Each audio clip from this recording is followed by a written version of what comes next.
Despite gaining ground in the hearts and minds of many organisations, HR is still seen by some as a cost centre. Steve Johnson of Transfirmation Partners says that in order to change this perception, HR needs to be contributing in a strategic way. Cost centres imply low value or commoditised value. Commoditised value suggests that it's not strategic. What's important is to get the commoditised activities or the lower value activities under control, but at the same time HR actually needs to be contributing in a strategic way.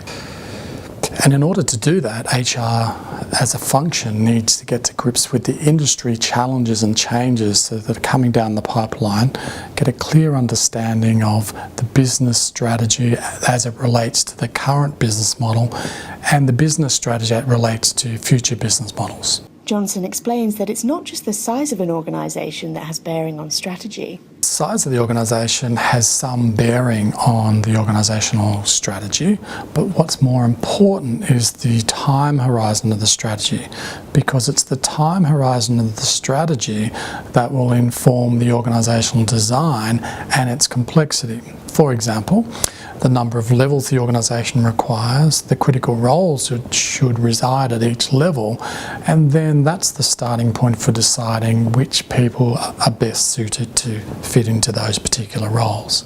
So whilst organisational size matters, it's not as important as the time horizon of strategy.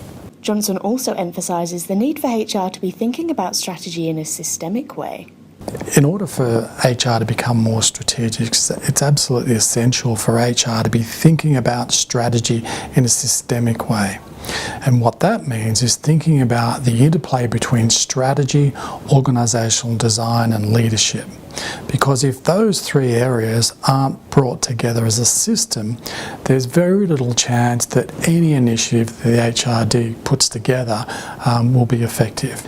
Because it's the reinforcement of those HR initiatives linking back to the strategy, linking back to the organisational design and linking to the leadership that make the real difference. Finally, it's clear to Johnson that in successful companies there are strong links between strategy and organisation structure. In the most effective organisations, there's a clear linkage between business strategy and organisational design.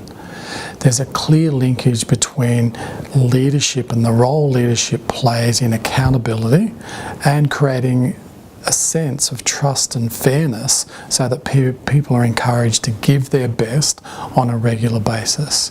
Now, of course, that implies that leaders at all levels understand what their role is in terms of accountability for their people, but also accountability for themselves. Leaders have to understand that it's their job to actually be accountable for their team's results.